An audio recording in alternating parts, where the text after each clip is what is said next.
Here's some rather macabre news you may or may not have heard. Florida drivers apparently have the right to hit protesters with their cars.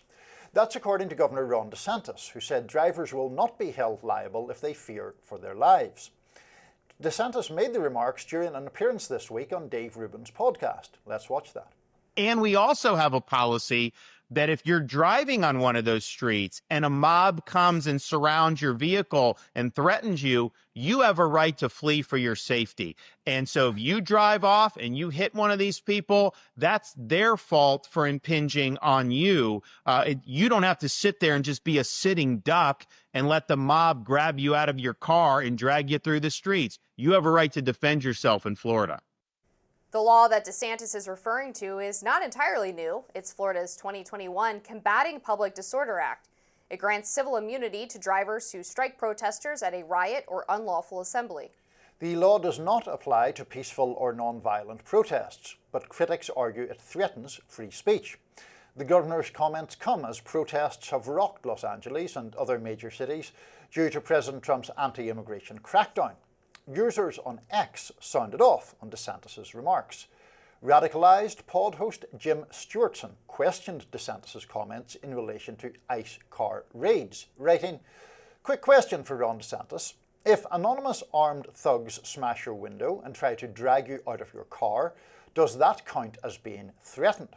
Mead digital media owner Jeffrey Mead writes, "You shouldn't have to sit there and get attacked. Every state should have policies and laws in support of this, and if it's not federal yet, it should be."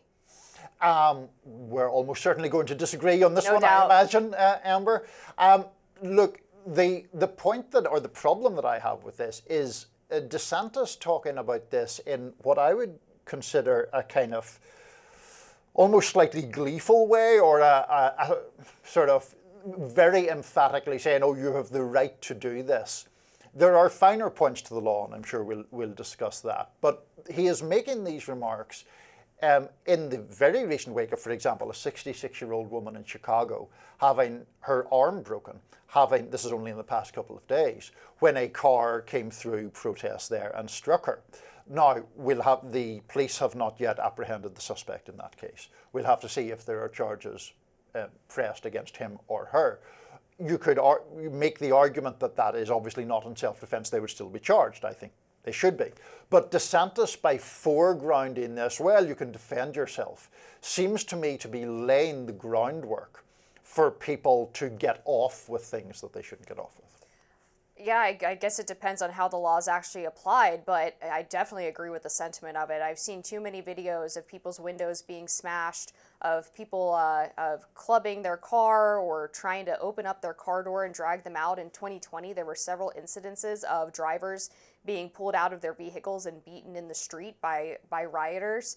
And so if you're in that situation, I know damn well if someone comes up to my car and is trying to get in or smash my windows, I'm flooring the accelerator, I'm out. And if someone's in front of my car when that happens, that's unfortunate. I would never be happy about injuring somebody, of course. But if my life is on the line and someone's trying to get in my vehicle and harm me, I'm going. But even in that hypothetical, Amber, you would be injuring someone who wasn't the person threatening you in that hypothetical. But if you're surrounded by a mob, right, and I mean, you would try to avoid the person, but if that's your only means of escape, don't be part of the mob. So I just think that there has been a history of people driving into crowds of protesters as well. And those people are committing serious crimes if they do that. And there has been various instances of that taking place. There was one where injuries were narrowly averted quite recently when someone drove at a group of anti-Tesla protesters during 2020 and all the uproar there. There were a lot of cases of cars apparently taking aim at protesters. There was rightly a man convicted, of course, going back to the Charlottesville uproar, James Fields, who killed Heather Hare while driving his vehicle in protest on the fringes of that. The broader point I suppose I would make is that one of the things that I think is problematic in these cases is your point, how the law would be applied. So last year, I believe it was last year in New York, there was a case where a man was charged and then charges were dropped he was a very pro-Israeli person, and there had been a melee with him in his car, and he had struck a protester. There were charges pressed on both sides, and charges against both sides were dropped.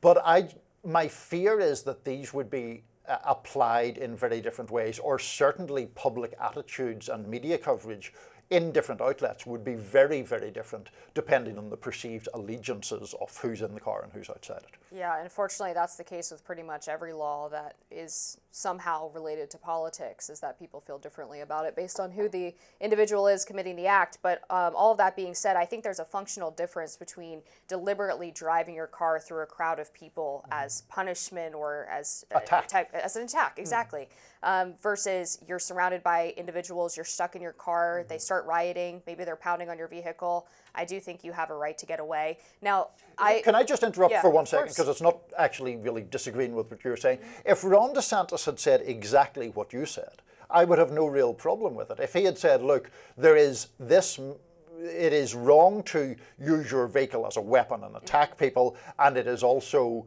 wrong to punish people who are in legitimate fear of their lives. Yeah, that would be okay. That was what he said was much more, in my view, one-sided. I think the fact that he said self-defense covers that, but I don't think it was the same tone. Anyway, I interrupted you, and no, you it's were okay. making another point. Yeah, I mean, I've seen videos too of where I think sometimes there's an organizational decision on behalf of some left-wing groups when they block roads that they are deliberately trying to prevent cars from moving through. And I've seen so many videos from riot reporters where they show a car surrounded by people and they start slowly inching forward, and the protesters literally fall down in front of the car or start screaming as if this person is trying to murder them, instead of just moving out of the damn way. And so it's like they're like weaponizing on, and sure, like the James Field example is an example of weaponization from the other direction.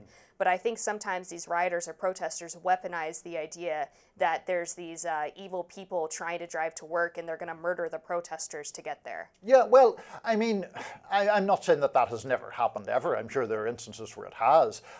This 66-year-old woman in Chicago who has been interviewed on the TV, presumably, I mean, I find it hard to believe that she's faking her broken arm, right? She was taken to hospital with an injury following a car coming through the crowd.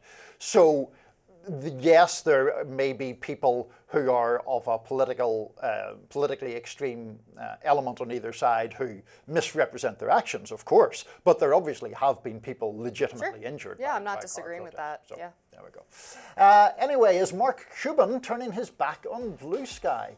Let me start that again. Is he turning his back on Blue Sky? Hear what he had to say about the platform next.